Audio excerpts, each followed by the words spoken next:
episode 6. Is this our sixth Yes. episode? You every it? single episode starts with you asking if it is in fact that episode. I check. I even listened to our episode last time, well, a little bit, just to make sure, and I guess I forgot. We're on episode 6. Hi everybody. We're reaching that big 1-0. Oh shit! What's my lady? It's the Pride special. Oh my gosh! It's Happy not Pride going to Month. be any different from the rest of the episodes. So, yeah.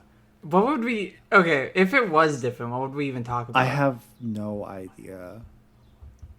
I think we should have talked about like Rachel Ray, Is she gay? like cookbooks. I don't know. Is Rachel Ray She seems it. gay from the cooking? Hold on.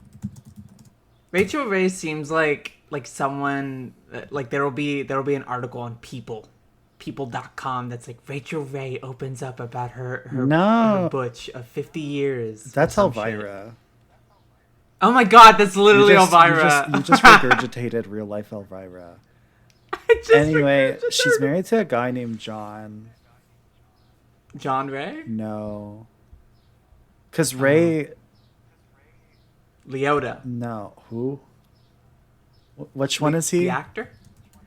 You know Goodfellas. Men. I've never seen Goodfella. Neither have I. Oh, he's dead. Yeah, he did. He was also in Cocaine I Bear. hadn't seen that. I don't watch movies for boys. Yeah, you should. You watch movies for boys. My ass going to the McDonald's and asking for the movies for boys. Yeah. Well, you hang out with like way more boys than I do. It's true. I hang out with like, well, I mean, boys that are lesbians. I hang out, but I mean men. I mean, you hang out. You know men. I know men. I was thinking today. I don't. I don't know any. So I don't know any men. Happy Pride. I have a group. I know a group of dudes. My friends from I used to do like model kit build nights back where I used to live, and I've connected with these people that are like my friends there, and we do movie nights from time to time, every other week. And usually they have no suggestions of their own. They're very they don't know. So they turn to me. They look at me as if I'm like the movie knower. And I think we're gonna make I'm gonna make them watch Belladonna of Sadness tonight. I still haven't watched that. Either have I. It'll be my first time. Cool. So check my Letterboxd at www.letterboxd.com/letterboxd.com. Do you think they do sponsors? Like sponsored ads? I don't know if they do ads, but they do a lot of promotion because I'll see like they like to ask actors what their like top movies would be. Mm-hmm. I don't know if they do ads though. I guess that is an ad, right? Like asking, "Hey, Letterboxd here. What are your top 12 Yeah, because it movies?" gets you. It's like both ways. Like you think about Letterboxd and the actors, and so you think about the actors' movies. You go see the movies, and then you go get a Letterboxd and you log it on there. Mm-hmm. I didn't know this, but I recently watched the not the most recent Mission Impossible, but like the previously most recent. I needed something Was it simple. Dark Reckoning or something? Final Reckoning? First Reckoning? Reckoning. Oh fuck! What was it? It was a reckoning. It wasn't the final reckoning, but it was a reckoning. Dead Reckoning. And I put it in my Letterboxd, and out of nowhere, this fucking flash animation of like a secret spy message played, and I thought that was really weird. Like, that's the only time I've seen Letterboxd do that. I think they should do that for more movies. It does that? Yes. Yeah, it does that. It was like, your mission, if you choose to accept it, is watch more Mission Impossible movies. I see. I've never seen a Mission Impossible movie because I just... Of all the like silly action stuff I like and watch. Tom Cruise just I can't get on board with him. I just sort of put on whatever the fuck. I know this about you. I mean, look at my fucking letterbox. You have Mission Impossible, and then like, what is it? Dragon Gate. Oh, what was that movie with Donnie Yen? I forgot what it was. It was based off a comic. It was pretty good, but like, I'm pretty sure Donnie Yen's character was supposed to be like a side character, and he became the star. And I thought that was really funny. Interesting. Let's talk about something that's happened recently. I think your GameStop job. I need to address it. Oh God, right? Yeah, I was gonna make a joke about like the Jeffies, but yeah. Oh. My opinions are not the opinions of the Stamegop Corporation. Whatever. I got a job working at GameStop. My voice cracked. And working at GameStop has no perks. Cool. You thought I was gonna say that there would be perks, but no dentist. No gamer dentist. You would be shocked. They don't have a gamer dentist. They do for like the special boys and girls, but not for me. Well, because you got. Is it like? Well, no one's gonna hear this. By the time that anyone would feasibly hear this, you would probably not have that job. I would be fired. Yeah, you are in like a very strange GameStop position. I'm a seasonal worker. I am a like seasonal specifically worker for in this role. And what they mean by season in this descriptor is directly before and after the Switch 2 release. Yes. I was hired on to be an extra hand to help this GameStop with the Switch 2 release. And it's been interesting. No training. I met a lot of lovely people. No training. Yeah, actually, no training. They deliberately. I've asked multiple times, like, "Hey, will I receive any training?" And no. The answer is no. And so that means it's up to you, New Shape listeners, to make GameStop stocks go back down. I don't think they need any help with that. Anyway, the Summer Games Fest, or as we personally call them, the Summer Jeffies. The Jeffies. Because there's the Jeffies, which is the Game Awards, and then there's the Summer Jeffies. The Summer Jeffies.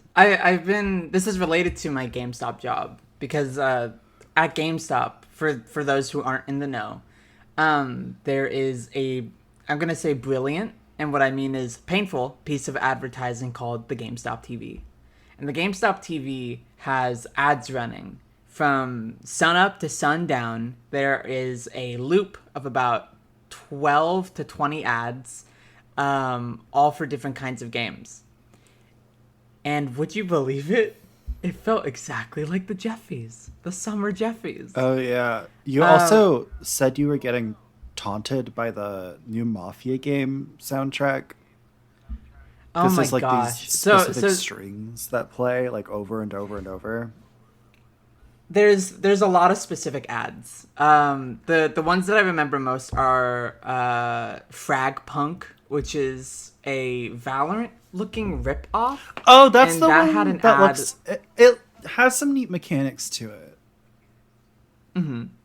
There was for some reason it played twice per loop, and it would always blast this like Halsey, 21 Pilots ass sad boy sad girl song, like maybe every 15 minutes. It was maddening. There's another ad for Digimon Time Stranger, which like I always recognize is about the start because it begins with silence, and then a deep voice says, "Become unbound from the laws that govern reality." And then there's like a cartoon train going into the sun, which is really funny to me, just as a juxtaposition. Some of the other ads is Disney's Islands of Illusion. I have no idea what that is. So you know, like the game Speedrunners or like Little Big Planet. Why are those the same? Or what? Multiplayer like. Oh, have you ever heard of Fancy Pants Adventures? That was an old Flash game on Newgrounds. Oh, the one with the guy with the pants, but he's like stick. The one. Yes, exactly. So imagine that game, but with 4 players. And it stars Mickey Mouse characters. And that ad is really, really long. And it starts with Mickey Mouse going, "Oh boy!" And you hear Mickey Mouse like cheering and going yay and talking about like adventure and stuff. But my favorite part about that ad, even though it's annoying, is it uses a bad take. Oh. And I hear it every time, just about like every 15 minutes. And Mickey Mouse says, "We'll do it, Toku. That's what being a hero is all about." Like the voice actor's voice just gives out. Maybe it's a bit. And that's especially funny to me. Maybe it's a bit. Who knows? Toku? Did you? I don't know. I think a character, like a unique character from that game. Toku is the main antagonist.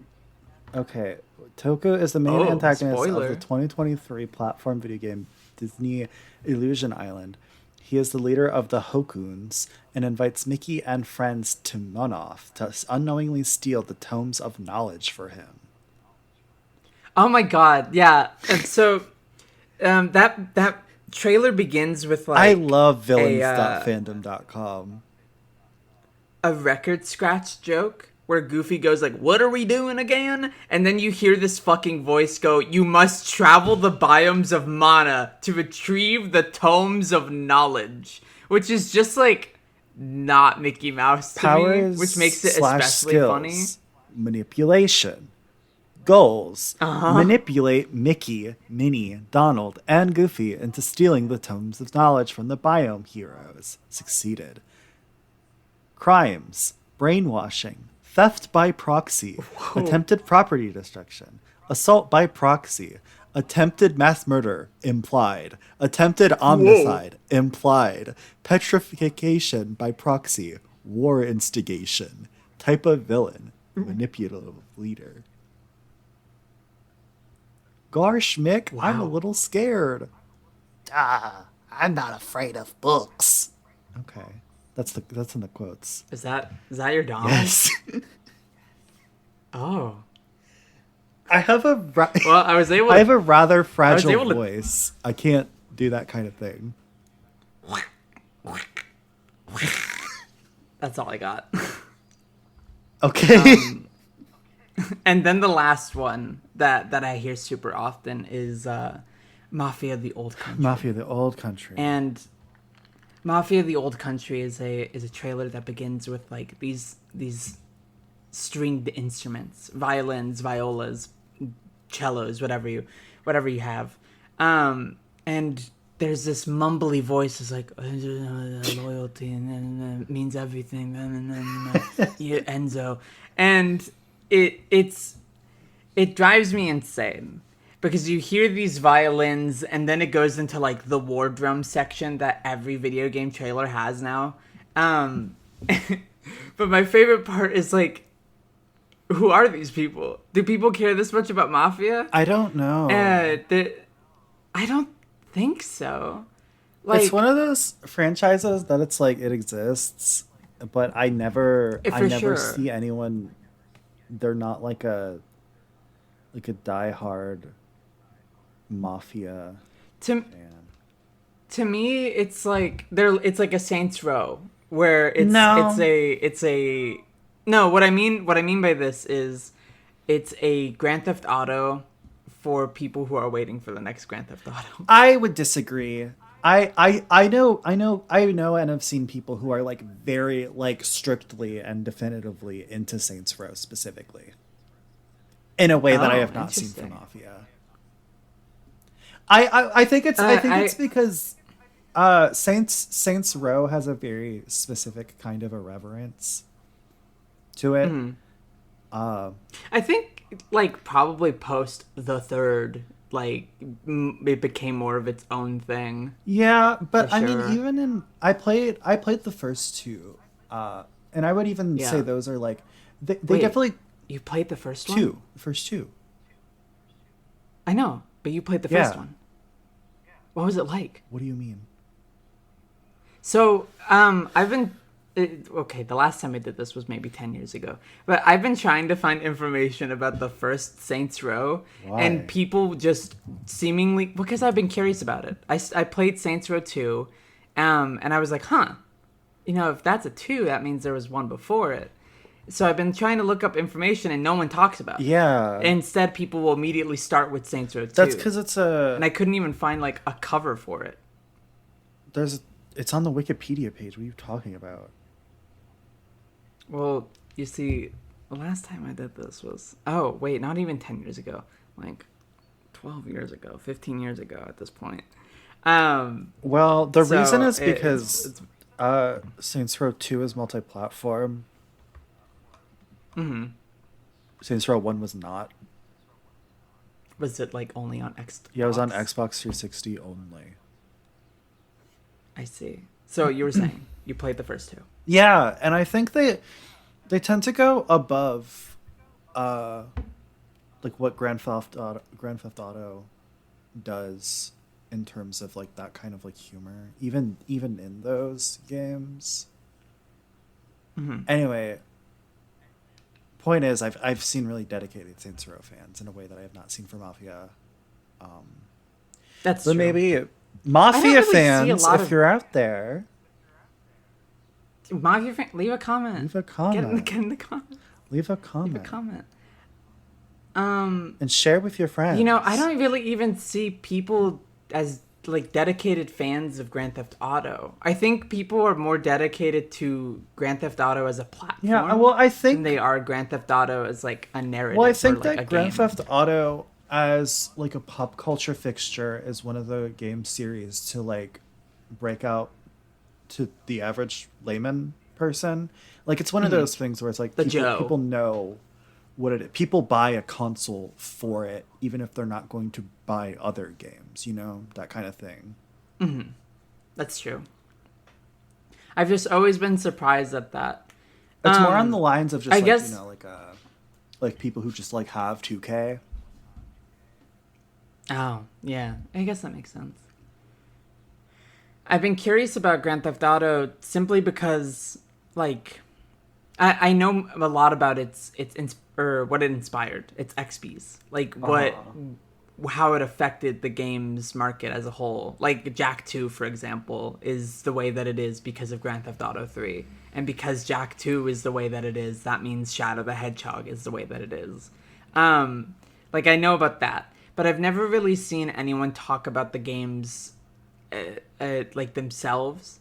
I see people espouse the level of freedom that you have in a Grand Theft Auto, and I've never really played one long enough to feel that, just because I've never really felt that in what I played. And I find it interesting because you'll see a lot of people talk about like, oh, the brilliant stories, and then Do we? unable like be. I mean, I've never seen any. in Talk about that.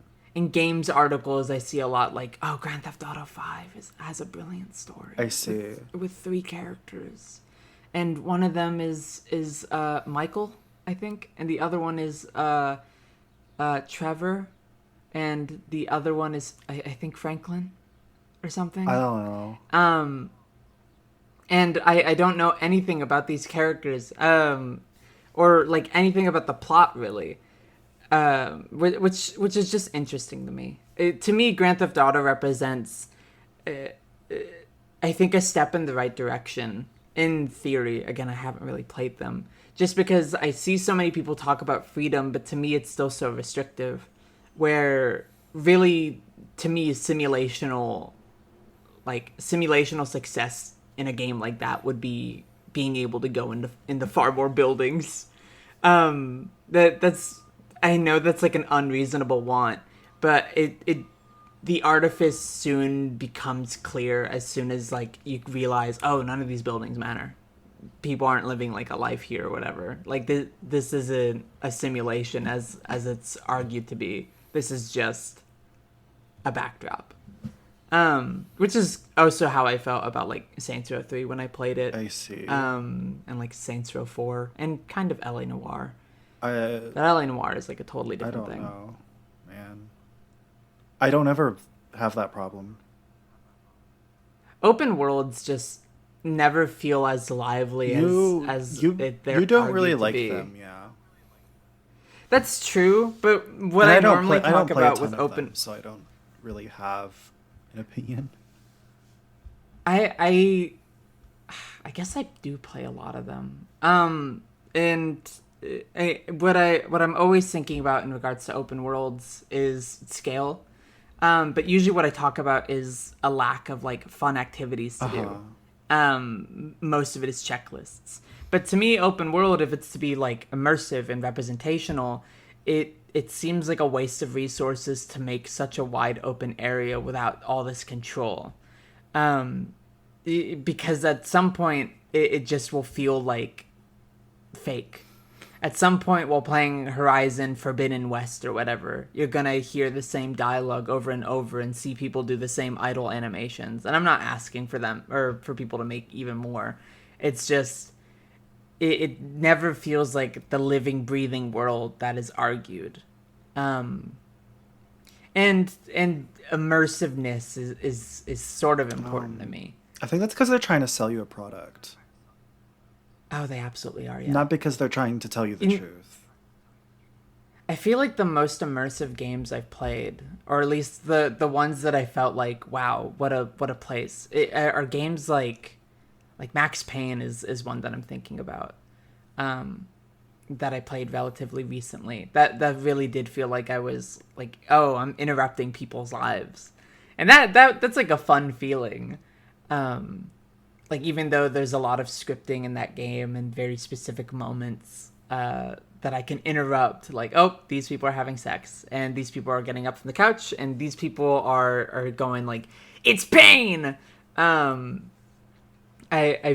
did feel like, wow, what a wonderful world. Like, this feels brilliant. But I was also just thinking about like Fear. Do you remember Fear? Yeah, Fifth Year. I played those last year, girl.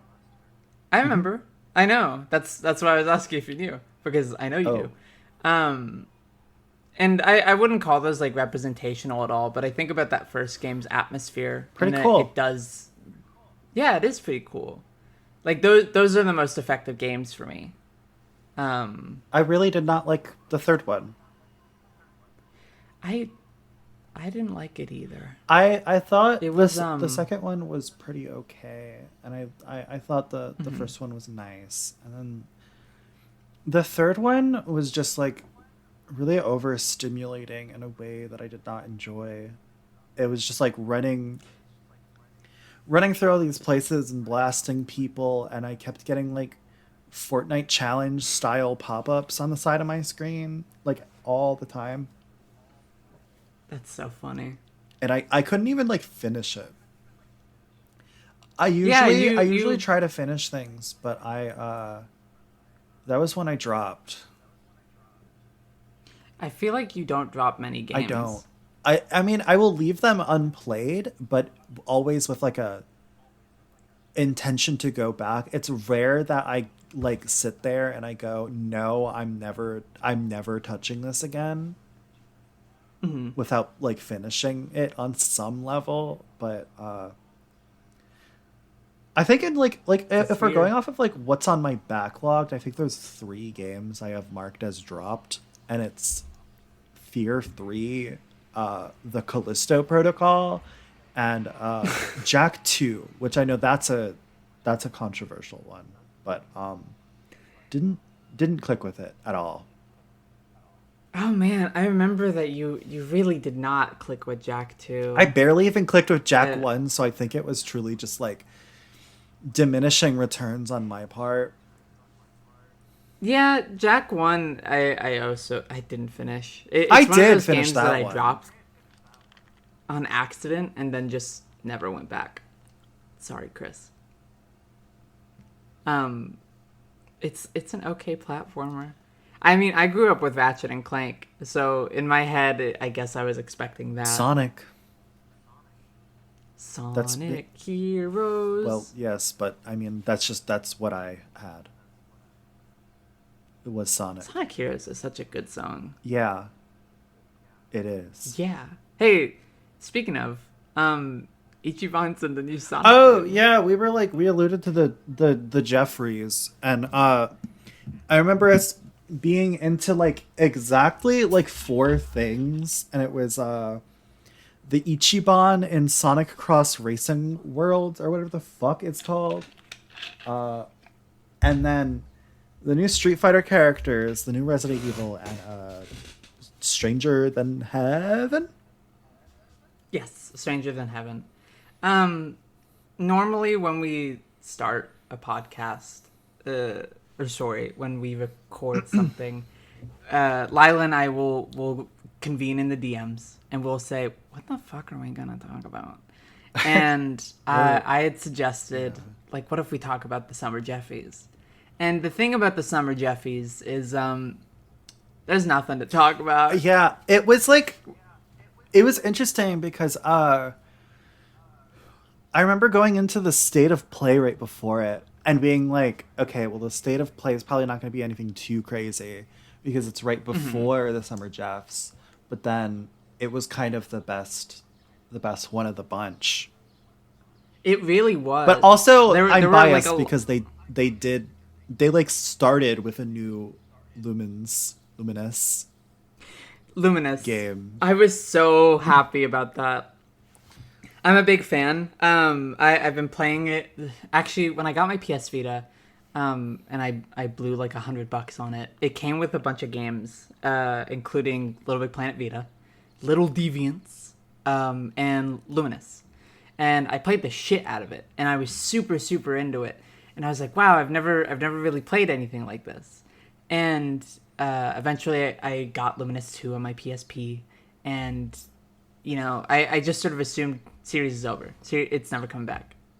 Until now. So I'm super pumped. As someone that really loves Rez and has only played Tetris Effect once, I'm really excited for it. Oh, and Humanity. You guys remember Humanity? That was a good game. I don't. You always bring that up, and every single time I don't know what that is. Humanity is it's a puzzle game where you play as like a little dog made of light, and you're supposed to lead humans across these like. Have you ever played Intelligent Cube? No. With a Q? Oh, okay. Well, basically, you're supposed to lead people to like an exit. Oh, this one with the crowd, and they fall over and stuff. With the crowd. Okay. Yeah, I've never played this. You should. It's pretty good. Gets pretty hard at the end. It's pretty good. But yeah, so I'm excited. The State of Play, fucking Romeo's a Dead Man looks crazy. Oh yeah, the new Grasshopper manufacture game. I was really happy that they announced a new IP because I know, like, for the last like couple of years since No More Heroes 3, most of like the Grasshopper related discussion has revolved around, we need a Killer 7 remake, we need a Flower, Sun, and Rain remake. And so I was like kind of scared that there was going to be this like trajectory shift into kind of just like rehashing all of Grasshopper. And so the fact that they came in suddenly with something completely different is really nice. I was so I'm kind of really big in the Grasshopper, and one of the things that was like most exciting to me, and is most exciting about this, is I feel like a lot of discussion that's not just about like rehashing also revolves around the like meta sub-series Kill the Past, and a lot of people will try to find the smallest little connections to the overarching story that doesn't really exist, but also kind of does. It's really interesting because like more like obviously there are direct and explicit story connections, but it is a thematic series more than it is a like literal chronology of like a narrative, a history. Yeah.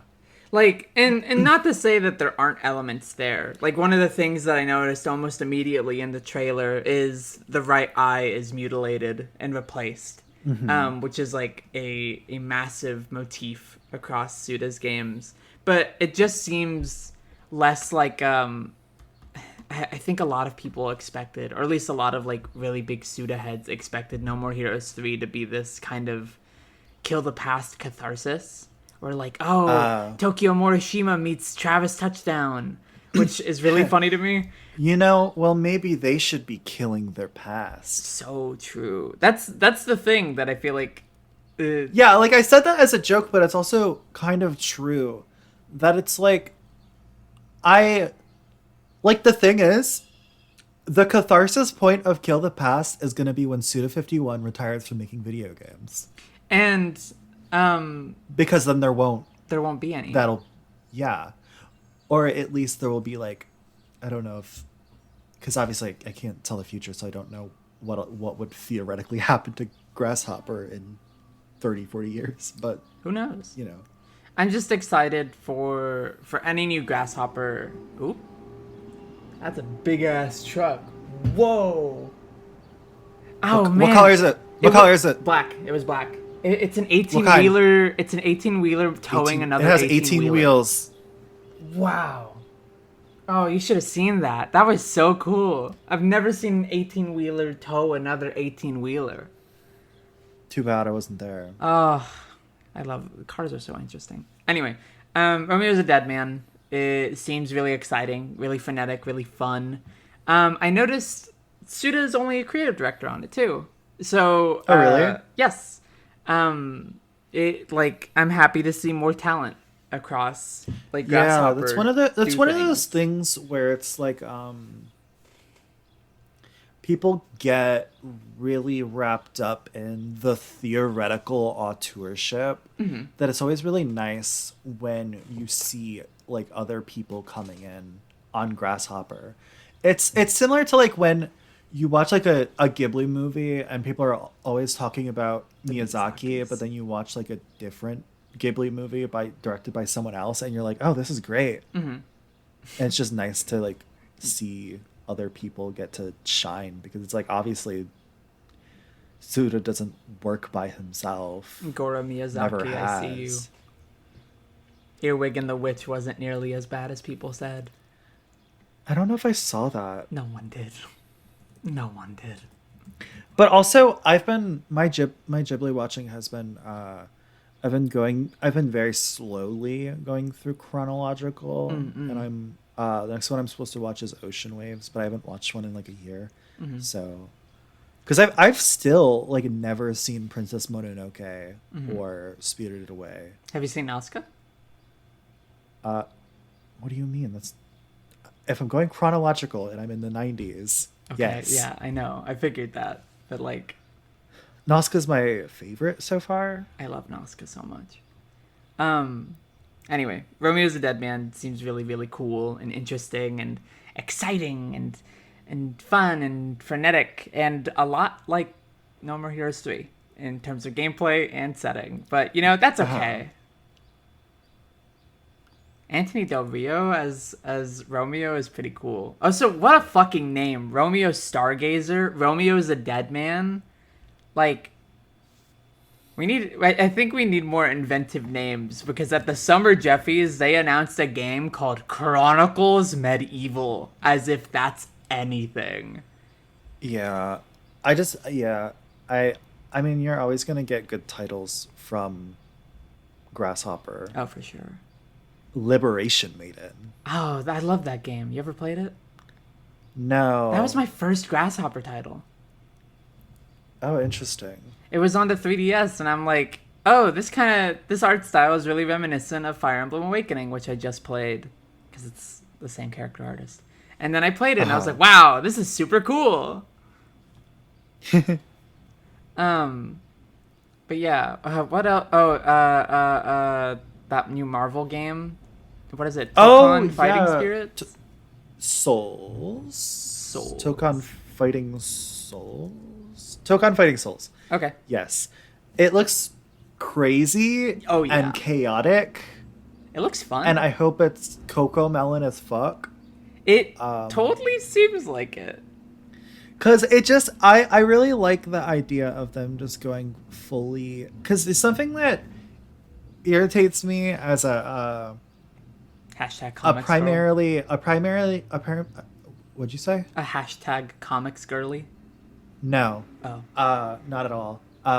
As a primarily, like, a fighting game enjoyer, but I've always been a single player fighting game enjoyer. Although I've been getting into watching Evo in recent years, which is fun. Yahoo! But gearing the entire like game specifically towards a specific kind of like mechanical depth that like is geared towards that kind of scene rather than like balancing in a way that like pleases both like the people who just want to like have a crazy fun time with a very stylish fighting game and those who want to like go hardcore at each other. It's nice to see something that's like very like chaotic like that. It's also just cool, I think, like artistically it's really interesting. I'm a big fan of any game or anything that reinterprets like a well-established, series. Oh, I love that fucking Toku Iron Man. Toku, yeah, the Toku Iron Man. Such a cool design. Such a cool look. Really into the V-fin. Yeah.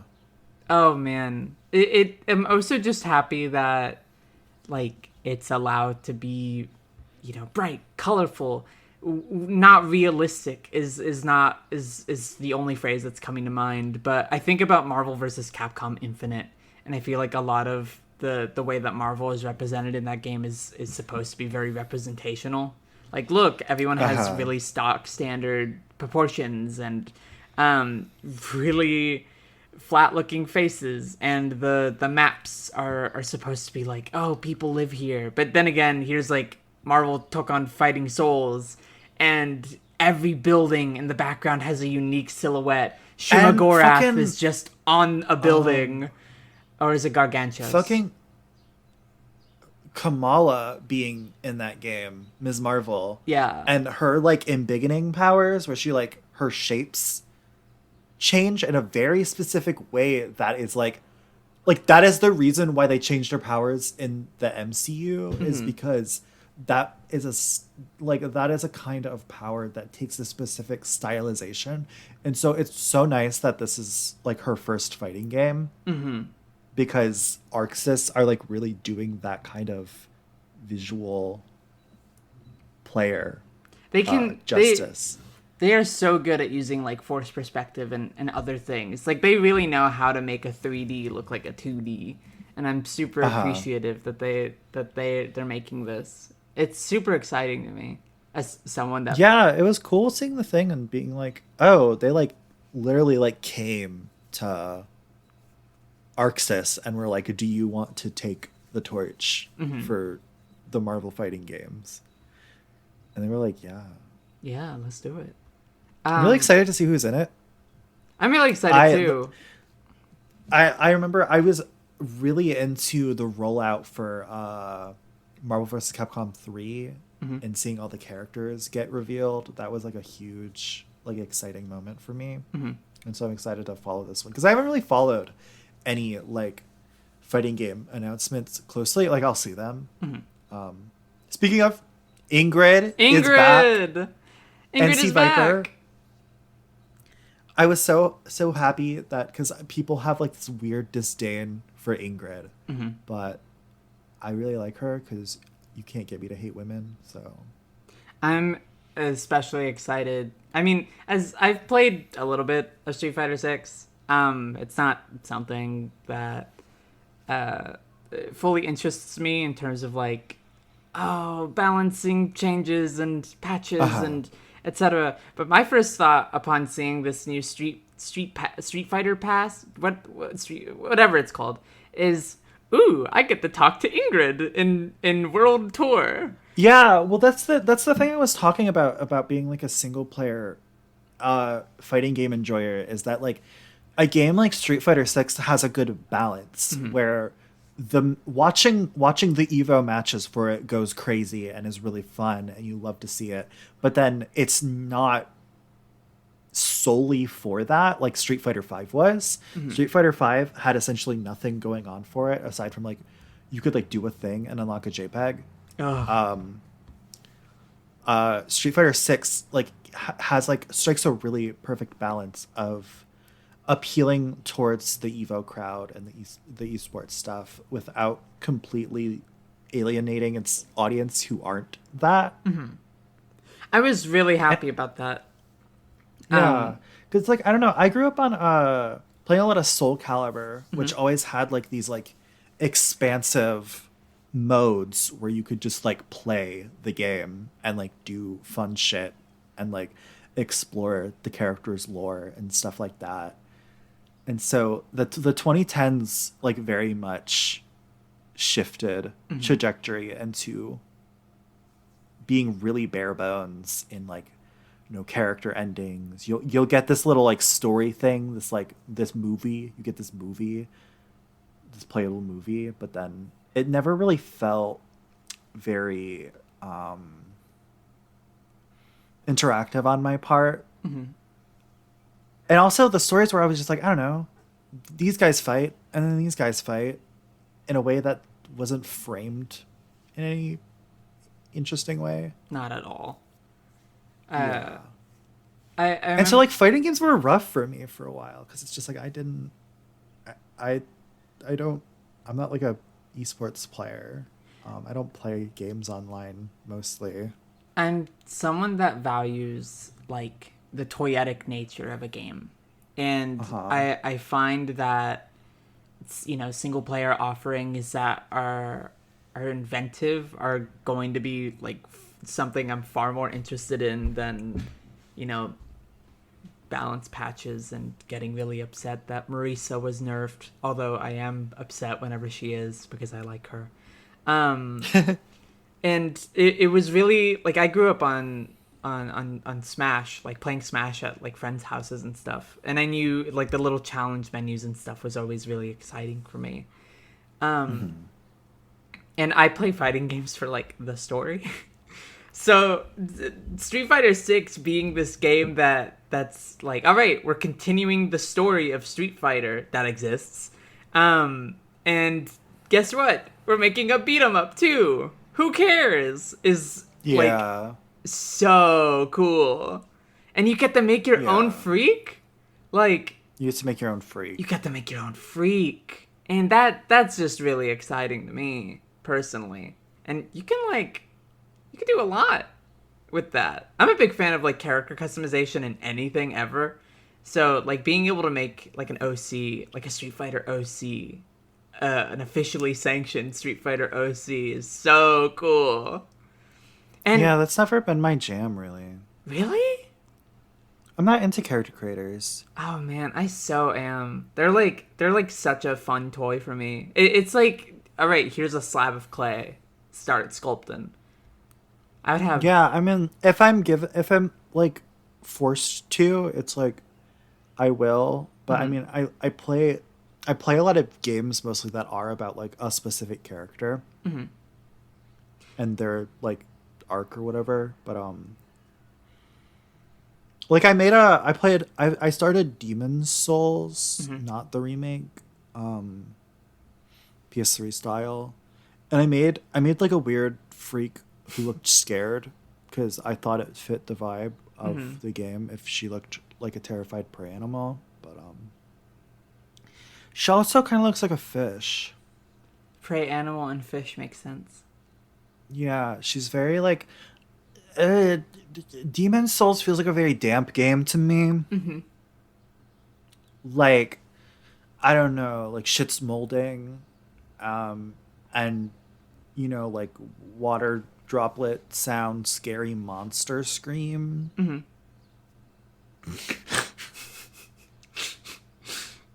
Yeah, but typically I really don't mess with them that much. Oh man. Well, it depends. For a lot of things. I mean, I love character customization in anything ever because I like playing dress up first and foremost. Yeah, well, I like playing dress up, but I just don't necessarily need Like you can like work a whole dude. Yeah. That's I don't need a chin slider, I guess is what I. Yeah, Oh man, actually but I love dress up. It's funny that you say that because like when character customization is extremely limited, like Skyrim tier, or Skyrim is what I'd consider a very limited character customizer. Oh, Baldur's Gate 3, even more limited. You just pick a face. It's very Knights of the Old Republic. Yeah, I was so shocked by like what people were saying about Baldur's Gate's character customization when it was like being revealed, and or when the game was coming out and people were like talking about it, and then I like watched someone make a character, and I was just like, this is like really, I don't know. Simple? Yeah, like I was fully under the impression that there was like this kind of like really expansive like way you could make a character. And it's like you I mean, I guess it was expansive in the way that there's like a lot of races that you can't typically pick, but then those races have like a very simple like Like set here's of options for one them. face or the other face. Yeah.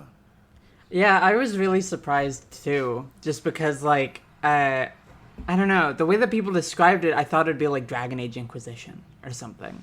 Like I've never played that. it's a game with an absurd amount of sliders. And I just assumed it would be like that, but having maybe only like 3-4 faces to pick and 2 body types was absurd to me. Or sorry, 4 Yeah, body types. I was shocked by like because it was interesting because in a lot of ways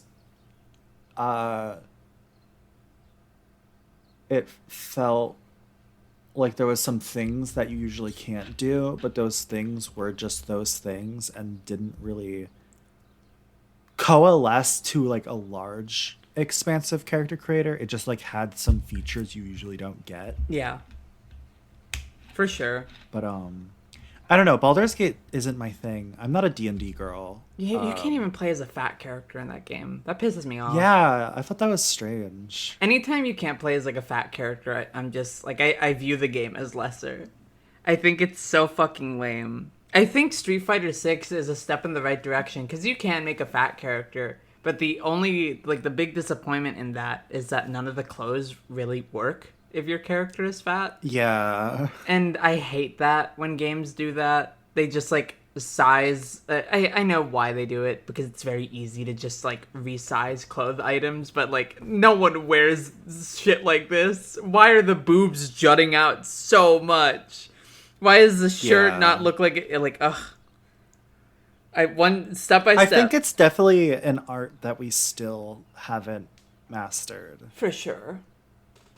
Step by Hopefully step. we'll get there though. But it's like I don't know. I guess because we trend towards increased realism and like expanding the fidelity of it, that it's like our ability to turn that into something customizable is never going to scale with what mainstream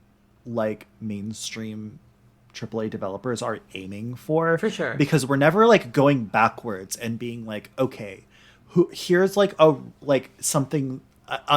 graphic style that we've mastered all the intricacies of, and giving you the tools to play with it in any way you want.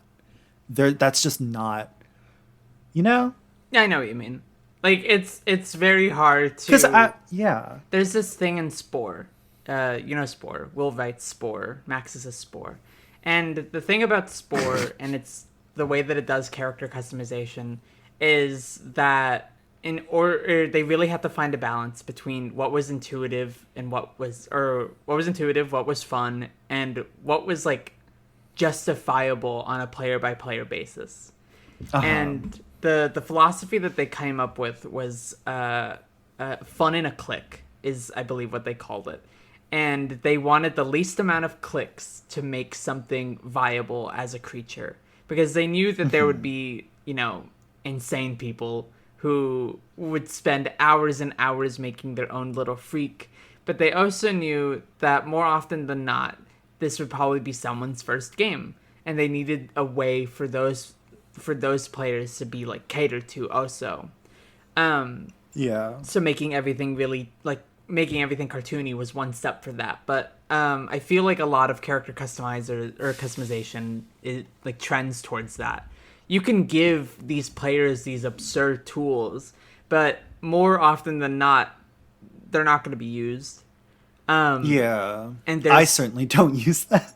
And there's robust statistics keeping tools now. I think it was Remedy that said something like, maybe only 1.9% of players touch our photo modes. And it's probably not Remedy. But anyway, by being able to track that, that then changes priorities a lot. Do we put a lot of focus into a photo mode or a character customization? These are toys that I like, but I'm so not representative of a mass of gamer population. I mean, even just the two of us, we trend towards different things. Oh, for sure. But I'm happy whenever there's at least dress up. Tekken 8. Yeah, I like outfits. Pretty dress up is nice to me. Yeah. I didn't like how Injustice 2 did it, but I also just didn't like... Oh, the gear system? Yeah. That kind of became NetherRealm's whole thing for a minute, because they did that in Mortal Kombat 11 as well. That's so weird. And then I haven't played 1, so I... Has anyone? I know one person that did. Oh, really? Yeah, but she's a big Mortal Kombat. She gets all of them. So. Is it Ashley? Yeah. Yay! Hi, Ashley. You're not listening. She doesn't listen to this. She should. She should, so she. It's not like we don't promote it, and we should buy sponsor ads. We should buy a billboard. We should buy. Oh man, broke. That would be so funny. We're broke. We are so broke. Anyway, yeah, the Two Broke Girls. I'm sorry. Isn't that that's the one that's about the blonde one and the dark-haired one? Yeah. And they're waitresses? I think. I feel like one of them has a waitress outfit. I think you're right. It's yellow. Yes, and red. Yes, ketchup mustard. Yes, hot dog.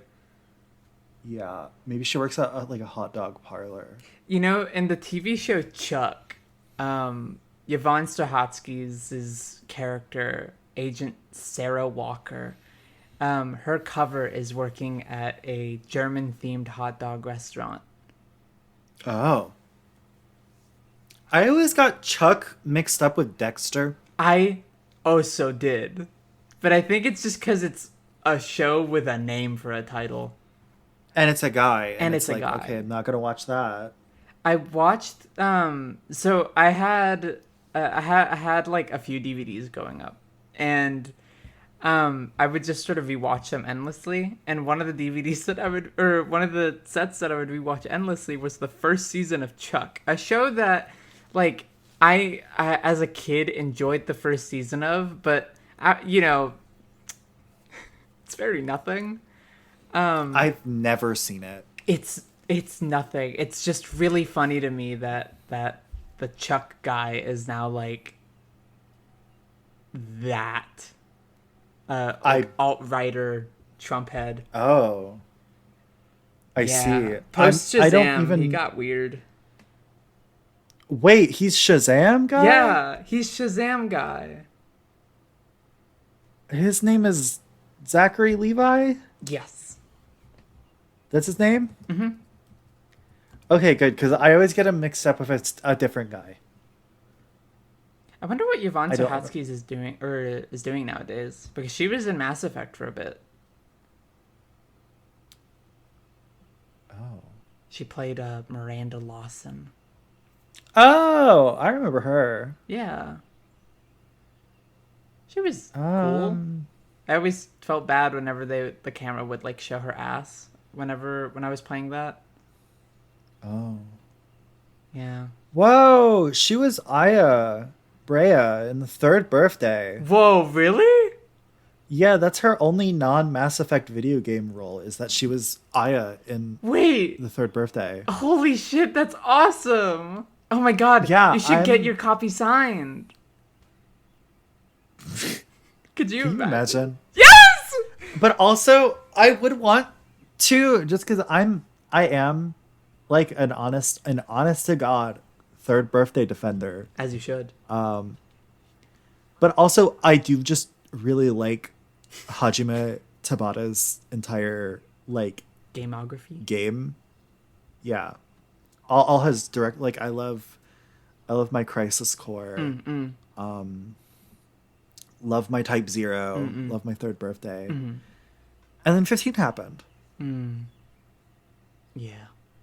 And then 15. And that sucked so bad, because there was like this like vague like implication that if he was able to turn 15 around, they would have made Type 1. Yeah. And instead what happened, and it has like really like being a Tabata fan, like a fan of all, like owning all his like directorial games. It's just infuriating what happened to me. I really hope he's able to make something happen at his new job, his new game studio. Yeah, me too. Just because I always thought he made really interesting stuff, and maybe part of that was that he was very much like emblematic of like the PSP era, low stakes experimental titles. But yeah, I don't know. I'd like it. He hasn't directed like a full size game since 15. Man. And it's coming on a decade since that game came out. Ugh. Yeah, it turns 10 next year. This is like finding out that Little Big Planet's gonna be 20 soon. You're gonna be 20 soon. No, I'm gonna be 30 soon. You're gonna be 40 soon. I mean, sure. Relatively speaking. Anyway, I hope Tabata gets to make another game. Me too. I really like all his games. I miss. So one of the things about like the PlayStation state of the art thingy was Play. Yeah, was that it was very to me emblematic of like, oh, it's like the PS3 is back, and there's like an untraceable vibe that the PlayStation 3 has to me and its games have to me. And I really would love for people to get lost in the PSP minds for a bit, because I love the PlayStation Portable. I'm a huge... What you are going to do right now is you are going to grab your PSP or your PSP emulator, and you are going to play Black Rock Shooter. Yes. And you are going to like it. One of my favorite PSP games, weirdly, I guess it's not that weird considering, it's Gran Turismo. I really like Gran Turismo on the PSP. Oh, interesting. I wonder how Ridge Racer is on there. It's unique. It feels a little weird, but like it's good. I really want to find a way to click with Ridge Racer 5. I really... Ridge Racer to me is a game is a series that's kind of hard for me to click with, just because it's very arcadey. Yeah, but I don't know. I clicked so hard with Type 4. And then 5's physics are so different that I need like an adjustment period. Yeah. I think it's like the difficulty to me. Like something that Death said was that Ridge Racer feels like a boss fight in every race, and the first place position totally feels like hard earned. And yes, I love that about Type 4 is that you like it really like it never felt like I was in a race the same way I am when I play like Need for Speed, where like we're always constantly like shifting like who is in what place. Yeah, it felt like every player in those races was specifically designed to be a like specific level of difficulty hurdle and like mastery of your, because that's the thing is that as you go in each like Grand Prix, you get like a certain amount of cars, and each car has its own like little tweaks to like how, when should you do a drift, when should you turn, how should you be using your speed. And I really love mastering every single car and like getting those first places. It does feel like a car fighting game. Yeah, it was really rewarding in that way, and I loved just like dumping a bunch of hours into Type 4. It's really fun. It's also just like a pace that I'm not used to, especially because I'm really bad at games. Yeah, and so then when I like went to Ridge Racer 5, it was like, whoa. Well, we're not going to give you the same feeling of like mastering the game you just played, because otherwise you would like blow through this. And so I kind of respect that, but also I did need to be like, okay, I need to like figure this shit out. It's great menus though. The UI and soundtrack of 5 are I guess underrated. Anything in Ridge Racer is kind of underrated in comparison to 4, because 4 is kind of like it's like the prime example for people when they're talking about like UI design and soundtracks. I really love it. Does overshadow the rest of the series, which tends to be kind of like usually just as good, or at least like right under it. I'm a big fan of Ridge Racer 6's soundtrack a lot. Like I'm super into it. There is many a time where so I'm kind of a psycho. And the way that I listen to my music is I get on my iPod and I hit shuffle all on every song, and then I will just skip the songs I don't want to hear and play the ones that I do. And whenever there's a Ridge Racer 6 that's song, weird. I think a lot of people do that. I have no idea if they do. The only people I talk to about music are you and Des. So my data polling is extremely limited. Oh shit. You saying racing fighting game reminded me that Genki do have a game series that is just that. Really? Like with health bars. Whoa. What is it? Tokyo Extreme Racer. It's been going since because that one like has health bars and shit. That's so cool. And it's more about like outpacing your opponents. So like you'll do like you're in a like, if you do like a 1v1 fight, you're like trying to outpace them. I've been meaning to get into that series. I should download one of them actually. I haven't been on my racing shit. I mean, I'm a big fan of racing games just because I think I think people are very dismissive of that genre a lot, where I remember, just thinking about it, E3s and any Jeffies where there is a racing title, it will be like lambasted because like, oh great, another car game. And I think that's unfair. It draws comparisons with a lot of people will draw comparisons with like Madden or FIFA to a racing title. And I to some extent I can kind of agree. Like I kind of get it. But also, I think we were in a bit of a rut with racing games as a genre for a bit. Yeah, for sure. Because it became less about creating a unique experience and more about making your car look more real. Yeah. It doesn't help that the two biggest racing titles are kind of the only ones that exist now, and that's Forza and Gran Turismo. And yeah, that's really upsetting to me. Although that one of those recent Need for Speeds, I think, made a lot of headway in like trying to create something that was like exclusive to itself. Unbound. Yes. That Because like what I seek from a racing game is like obviously I think there is merit to pure simulation, but I do think that like for a while in terms of like mainstream racing game trends, we just really weren't invested or interested in like it as like a largely curated project. Like I love fictional cars, for sure. UI design, a curated soundtrack, just a tight package, Yeah, of course.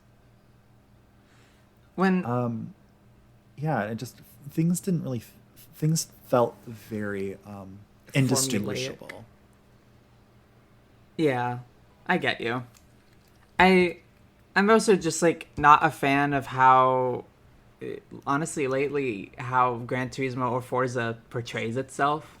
Like I think Forza trying to be like Forza Horizon in specific, Forza Motorsport is a totally different thing, and I don't really think it exists anymore. But I'm unsure. Horizon's the open world one, and being an open world title with kind of this vague irreverence, it just isn't really like interesting to me. Again, I don't really like open world titles. And then Gran Turismo, I think, went so far in the other direction with kind of it going so deep into arguably I wouldn't call it a simulation title. It's very arcadey, but not in the same way of a Ridge Racer. But it again, to borrow a phrase from Des, it's like a car catalog. It's not portraying these cars very realistically. It's portraying these cars as objects of devotion. It's like a collector's game, which is a shame because I feel like the Gran Turismo games that I really enjoy, Gran Turismo 4, Gran Turismo on the PSP, which is very similar, Gran Turismo 3, like these, every car sort of feels different. Every car, it's yes, a car catalog, but it also expresses these vehicles as, they're like unique. Yes, as objects of affection that you can take pretty pictures of, and those are really pretty pictures of those cars. But I don't know, the priority really shifted, and and I'm always just like I'm looking for something where it's like I can only really get this in this game, just this feeling. And it's like Gran Turismo 3 and 4 really feel like that. Speaking of soundtracks, I like Gran Turismo 4. Hello. Yeah. Really big fan. I'm aware. I listen to that soundtrack all the time. I'm also just like a big fan of the UI, like it being kind of like a roadmap and in this stark white, very clean, like early 2000s web design, super into it. Yeah, but I think in that period that we were previously talking about, I do think that there was like some interesting attempts at indie racing development. Like I think about stuff like Art of Rally, which I think is a very specific and unique experience that is what it is, and you can't get it outside of Art of Rally. And that's like exactly what I'm talking about. It's just like the package that it is so itself, and it's not solely like trying to make you feel like you're actually like it has liberties in how it like where the camera is and what you're seeing and how real it looks. It's just really cool. I like when I love racing games, but I love when I don't know. Maybe it's because I actually do just like in real life hate cars. Yes, this is known. And what they stand for and how they're implemented into society, that I'm not really that invested in trying to like play car porn. I think I'm just more like I'm more just like interested in what people can do with the conceptual idea of like a car or a race or just like like putting them in. Yeah, exactly, like Wipeout. Like I love Wipeout. Yeah, that's like one of the hugest, like it is such a high standard of like it represents so many things. It like gives you the idea of a race without fixating on real life cars or reality. But it is also on top of that such a celebration of design, yes, of music and like club music specifically. And it's such a perfect melding of like these ideas that aren't like what it really brings to me is like the one thing I do like about cars, which is listening to music in transit. And so music is always really important to me in racing games. There has to be good music.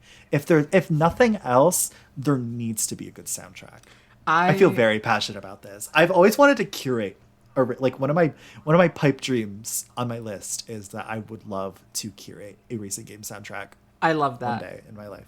The racing soundtracks that I really it's so, you know, cards on the table. I don't like cars either. I don't like what they stand for. I don't like that we have such a car dependent culture, but I'm also a pervert. And lately I've noticed like the car culture where I live is really heavy. And the way that the vehicles are, I've noticed like, oh, okay, that turbo is going bad. Oh, there's a leaking from the muffler. That shouldn't be the case. I can tell that radiator is about to go out. Like I've started noticing these things about cars, and like there is an appreciation I think that I have for these vehicles, as like as vehicles, and I really love that some games really lean into that aspect of car pornography. Where I'm not in it for the brand name, I'm in it for like the tune-up, the specific modification. We both watched that Noah Caldwell Gervais video on Pacific Drive. Yes. And that one seems really up my alley. Not a racing game, but it is a car game. And I am also really interested in non-racing car games. Cars are interesting things. I played for a while. What is it called? It's like Car Garage Simulator, and I didn't play it for any like simulational reason. I just wanted to put together cars because it feels good. But I like that aspect too. But anyway, in regards to soundtrack, because what I wanted to talk to was what soundtracks I really like in car games and racing games. Trance. I think trance music and driving. Yes, that's what my playlists are always filled with. Yes, is trance music. I really love when I'm on the highway and there's like a long. So I take road trips from time to time. In order to get to Dallas, it's like a 5-hour trip. I guess that kind of doxes myself, but not really. Could be 5 hours from anywhere. There's an omnidirectional, and I've taken other trips before. Like I've driven to Arkansas several times. I drove to New Mexico the other day. By the other day, I mean like 3 years ago. Planning on driving other places. That's too. The thing that makes me kind of a hypocrite is because I can say what I think about like the societal reliance on cars and the way it gatekeeps people out of certain like activities and lives, but I can't like deny like what a road trip feels like. There is a romanticism to it, isn't there? Yeah, it's the one thing that makes me understand it. Is like to get in a car and like go somewhere is like okay, it gives you a lot of power, but it also. I think there's like a power in specifically solitude. And I think, while I absolutely would 100% prefer to go on a train to go to like Michigan or whatever, there is something like really cool about, I'm not seeing a single soul for up to like 5 hours. But I mean, don't doubt the power of being on the train alone. Oh, for sure. But I think there's a totally different vibe. Like on a train, I wouldn't listen to trance music, but in a car, I mean, I would. But like, there's this in a car. I think I would listen to shoegaze. There's this like really sexual feeling that I get driving a car sometimes. Being really revealing on this podcast episode. I don't know what it is. Where like, if there's a stretch of open road, and like sometimes there will be like a trance music hit, and I'll get this insane tunnel vision, and you know, there is a freedom in that. And, you know, I hate driving. That's another thing. I really fucking hate driving. But sometimes it hits, and I'm like, whoa, this makes so much sense. That solitude is like a weird sensual feeling. Interesting. I've never been able to drive, so it's always... I've never, like, really had the ability to drive in solitude. Mm-hmm. I've had the fortune or misfortune of having to drive in solitude a lot. Both. Yeah. It's... Oops, I'm clicking on a thing. You're going to hear that in the edit. Oops. But, I don't know. She's always doing this. If you ever don't hear clicking, it's because I removed it. It's true. Fans of the podcast, I'm sure you're well aware. There are so many toys on my desk. Desk. And I'm constantly fidgeting and twitching, and I need something to control with my hands. So thank you, Lila, for removing my clicks. But I only do it sometimes. Sometimes I'm like, that's fine. Cars. I don't know. Trance music, I really like, and soundtracks. I also like jazz a lot. Like, smooth jazz is, you know, very emblematic of, or like... It depends. My role in the car has always been the DJ. Kind of in general in my life, I'm a bit of a living, breathing soundtrack. I've always been just known to be like, I go to places and I don't talk to anyone, but I play music for everybody. Yeah, that's always been something I really enjoy. Is because I don't like to just... No activity to me has like a single genre attributed to it. Yeah. Or one that I think most potently like draws out its emotions. It's all about like everything. I like whenever like I routine clean my house every Wednesday, and every week it's like, is it rainy? Is it cloudy? Is it sun showering? Is it sunny? Is it hot? Is it cold? Is it... What is the caffeine levels in my body? And how am I feeling? What did I dream about? You know? Yeah. And like that defines like what music is going to be played. And in public settings, it's really fun because people will come up to me and be like, I'm really annoying about this. People will come up to me and be like, I like this playlist you're making. And I will like look them dead in the eye and I'll be like, it is not a playlist. Because I'm always like live queuing like the music, like in my downtime from like not in whatever I was doing and I'm no longer doing. I will like be like, I will be reading the mood and like, I think that's trying something... to shift it in directions or like enhance what is there. It's like an incredible skill that you have, but I like how you view music and emotion. Yeah, you're absolutely right. I don't think there's a single genre. I think to lock yourself into something like that is really restrictive. And it's not going to be representative. It's going to feel like, I don't know, a weird trap. And when I drive, there's like a variety of music that I listen to. Like smooth jazz pretty often, bebop jazz also often, rock, pop, trance, techno. It really just depends on very specific things. Like Yeah. One of the things that the Mizoguchi is exploring in the Res series is synesthesia, and I think music is a massive kind of or I don't know, an indicator of feeling far more than people give credit for. It's not just an audio sensation to me. I've never understood like the clinical term synesthesia. I'll be honest, neither do I. But I might be because I have it, but also the way I view it is like music is one of those things to me that has so many sensory associations that are constantly created by memory and feeling. That it's like, well, yeah, a song will be a color to me if I was like surrounded by green when I heard it for the first time. Like a lot of music will have like tastes to me associated to food. Yes, I place it with.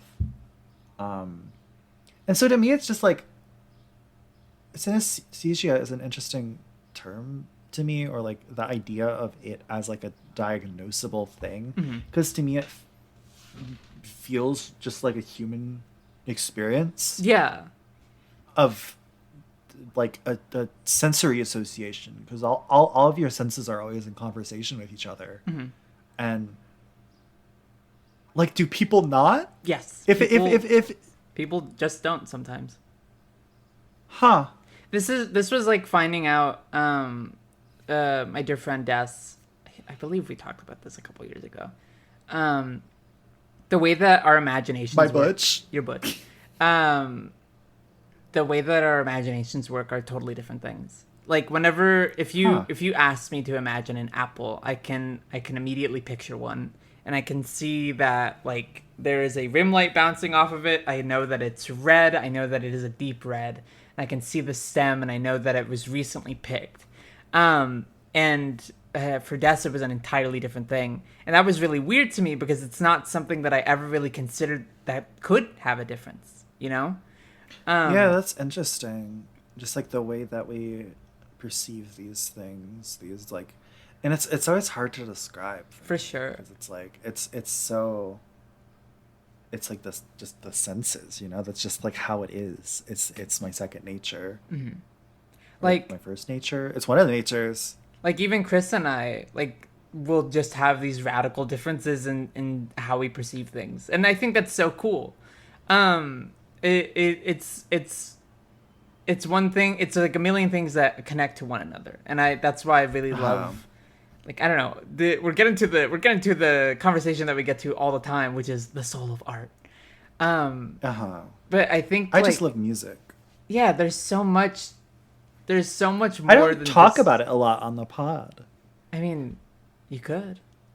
I know. I find it difficult to. Because I'm not much of a music girl, and I'm sorry. It's like, no, that's not why. It's just that it's because it's always going. It's like one of those things where it's like, I find it hard to make an exceeded effort to like talk about it in the way that we discuss things, because I don't think I can. I get a little bit too much. I get too overwhelmed by the feeling of it. I understand. So I don't. It's one of those things I find hard to put into words a lot of the time, unless I'm like discussing a very certain angle of music, like we are right now. Like I was talking, like the first time I talked about music in this podcast has been via the discussion around racing games, association and driving and racing games and everything that we just talked about.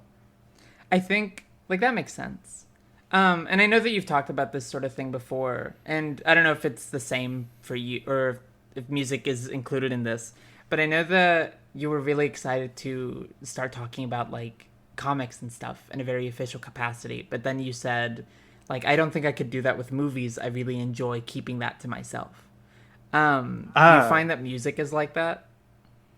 Well, no, because I I like to because I love sharing music. I've always been like an obnoxious music link poster and sharer and like talking about like band connects and stuff. Mm-hmm. But a lot of it has been me just like throwing that to the wind a little bit. I don't really like keeping it to myself, but I think I like to show more than I tell with music.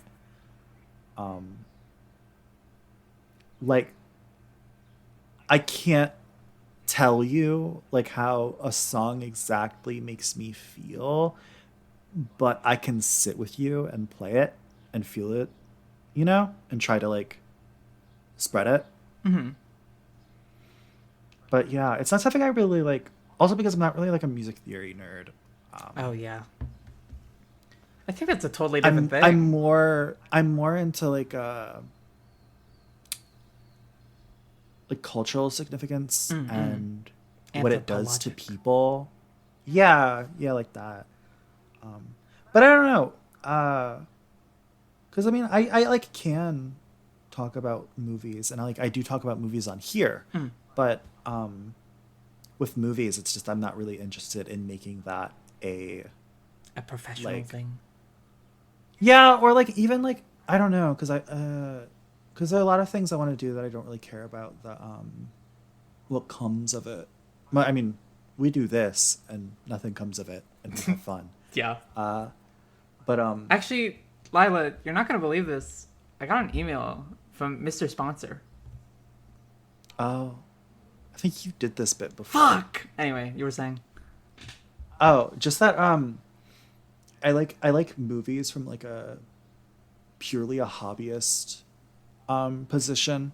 I watch plenty of them, and I can talk about them, but I'm not really interested in really like I don't know, making it like a wider thing. Like I like having things that I like as a hobby and I just enjoy casually and don't really feel passionate about making myself or like centering my work around and just having it being like, okay, I can enjoy movies, I can talk about them with my friends, and the influence of movies does impact the things I do. Like I do want to when I write about comics for my projects that I plan on releasing, it encompasses all the other art I like, even if it is centered around one thing. Everything connects to everything. Yeah, but yeah, I don't know. It's just different from how I feel about music. I see. I was just curious. It's interesting because music and comics are like my main thing, and I don't really talk about either of them on here because this is my hobby podcast. This is your hobby. Yeah. Yeah. I don't know. I just was curious about it because I know that like you've talked about this sort of separation of how you talk about things and how you discuss things and what you write about. And I was always curious because I know you as like a music girl. Like I know you as like my friend that's so into music and is so beautifully into music that shows me all these brilliant things, and I'm able to ask you for like, hey, I really like this kind of sound, and you're like, all right, here's a playlist. Like that to me is one of your most like incredible skills, and I'm always impressed. Like you were able, far better than I was able to, determine what I really like in music too. Like I remember this wasn't early on when we started talking, but I was asking for music recommendations, and you were like, yeah, you really do like electronic sounds in music. Like I can tell, like very specific industrial music. And I was like, oh, huh, shit. That's just like what I've always done is when I was in high school, I would essentially like I caused a lot of my like friend groups or like the people I was around, like their music taste, because I would like I don't know, I was just always like really I had my finger on it and I was able to tell. Like I think, I don't know, it's just how I've always operated, is that it's always something that I'm looking at. I think that's so cool. Like I guess that I don't know. You'll never like it to. I think to know somebody, to really love somebody, I think it's nice to like to analyze, like, hey, I think you would like this. Like, I really enjoy doing that a lot. I like sharing. Sharing is nice. Cool. I like having things shared with me. Yeah. And I don't know. I was a little curious. Music is not something that I feel very similarly about, but it's one of the differences that I think that we have that I think makes like I love when you talk about music because I sit in rapt attention knowing that I'm learning something and feeling something that I've never felt before. And well, I feel similar to how you talk about like toys and like that kind of like functional like thing, like a effigy of function. That's like a fascinating way of putting it, but like you're absolutely right. I think especially with baby toy. Oh, I could get into that, but anyway, music. I don't know. Why can't you get into it, huh? Let's live on the air. Live on the air. You want me to talk about like toys and the function of play in early childhood development? Yeah. There's a specific paper. Do it. The worst part about being on this podcast sometimes is that because it's our hobby podcast, there will be so many times. And even listening to that one episode I did, I don't really listen to our stuff. But even listening to that one episode, I noticed me going like, I think someone said this. I'm pretty sure there was a paper about.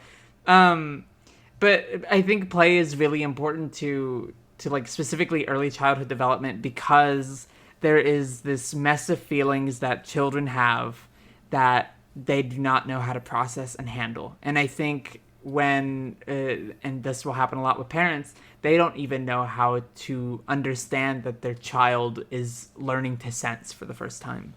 And because it's hard to, because our memory, I feel like we don't typically have like very vivid memories of what it is like to feel for the first time. Mm-hmm. Not at all, because they quickly become replaced by like every other time that we've done this. Touch as a sensory feeling.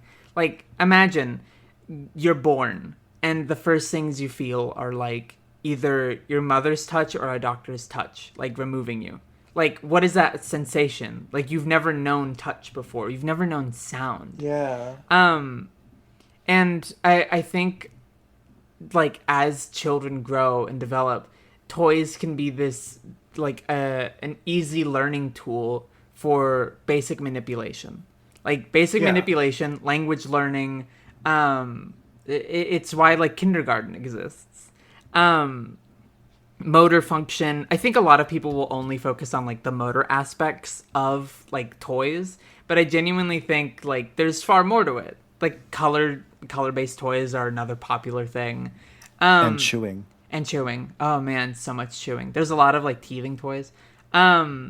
But I think in order, like, one of the things that children need is that kind of sense or first bit of sense of control and, like, how to refine that. I think one of the best toys ever are building blocks. And I don't, like, specifically wooden building blocks because they allow you to define these kinds of shapes that you see into these, like, many different kinds of patterns. And I think the way that children will use toys more often than not, like, will speak to what their personality is developing like. Like, I really liked stacking things as a kid, and then I turned out autistic. Like, I like. I remember, like, because I had Legos, but I would make blank towers. Mm-hmm. I would just build up. Like in a square formation. It was like a hollow tower too. Yes, absolutely. And then, like, you know, I probably watched Star Wars or something and then only started making spaceships. And I think that kind of thing is something that I ask my friends a lot. And maybe I've talked about it on the podcast, but our listeners have definitely heard this question before. Do you still engage in imaginative play? And I think a lot of people do not know how to train their imaginations anymore, and that's really upsetting to me. And I think this is really weird, but like I'm someone that draws a lot. Like some people will call me an artist. I just draw. And one of the things that I hear a lot that I never really know how to process, but sometimes it just kind of like, I don't know, makes me sad is, oh, I could never do that. I could never do what you do.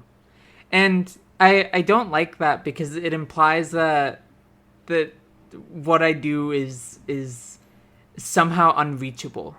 And well, the thing is that like you say this too. That's true. You're always sending me things and you're like, but I wish I could do this. But the thing about that, when I say I wish I could do this, is I know I can do this, but my artistic sensibility is developed in an entirely different way. Yeah, and so every time my response is that, like, I think you can, when you're like, I want to make something that so-and-so could make, I'm always like, well, my response is always, well, you can make something that you can make. Yeah, obviously. It's true. It's you make really cool stuff. I'm clicking on things again. I just think like I don't think any skill is unreachable to people. And I think that's like what toys kind of teach, is that no skill is unreachable. Obviously, like what I like now in toys is still that sense of base manipulation. Like I really like action figures, for example. I still love blocks. Big fan of blocks. And I really love things that have a lot of articulation, just because I think one of the most important aspects in expression in... I don't know what that was. I didn't hear it. Something collapsed. Oh, that might have been Sticker. Man, I hope that caught on the... Can you hear that? Oh, yeah. I hear Chris, yeah. Chris just said, Sticker, you dumbass. I couldn't clearly hear what they were saying, but yeah. Oh, I heard them. Hi, Chris. What the hell was I saying? I don't know. Shit. But it's okay. Okay. We throw it to the ether, and What do you think ether in Final Fantasy tastes like? Because to me, it's always been like Sprite. Oh. I've never thought about it. Really? I don't think so. Huh. I think about the taste of things all the time. Like potions to me are thick.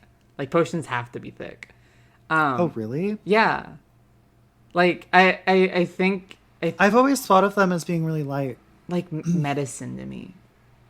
So ether, I mean, probably because the name is literally ether. I don't know. I just imagine Sprite.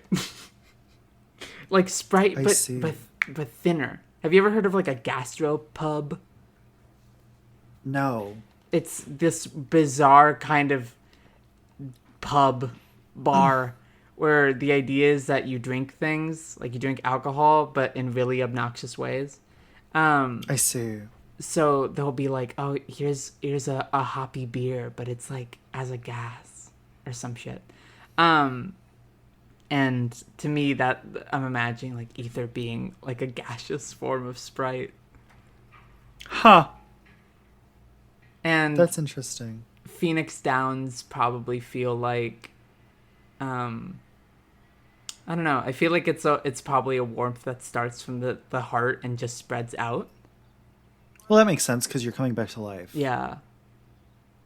Do you think, like, when you think of health, when you think of your health being affected, what do you think of first, your heart or your brain? I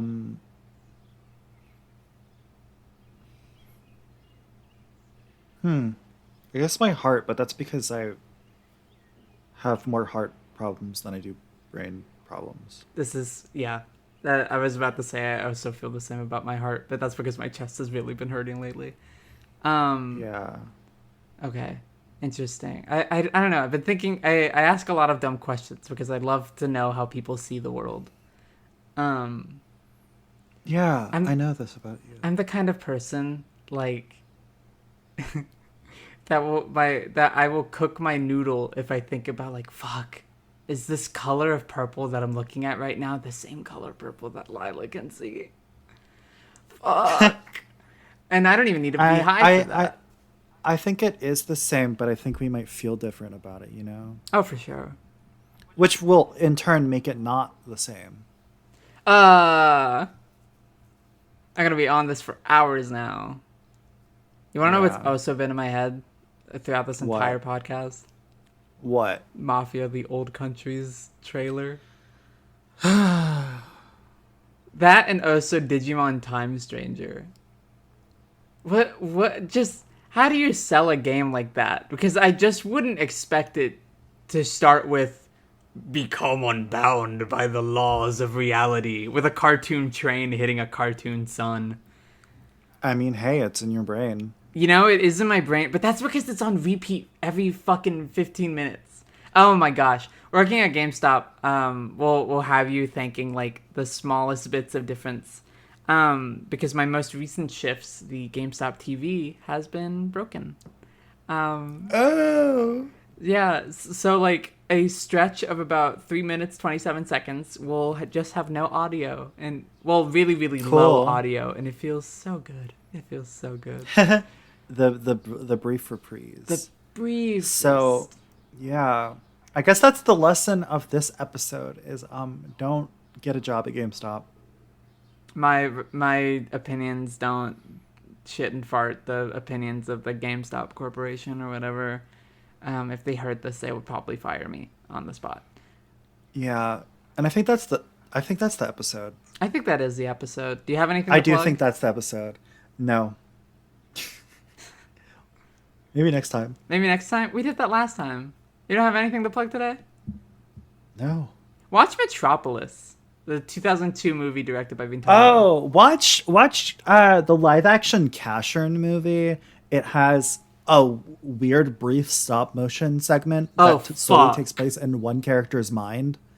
So yeah, watch that. Watch that. Other than that, oh, I can't wait to we've been new shape. We've been new shape. Oh, nope, I just lost it.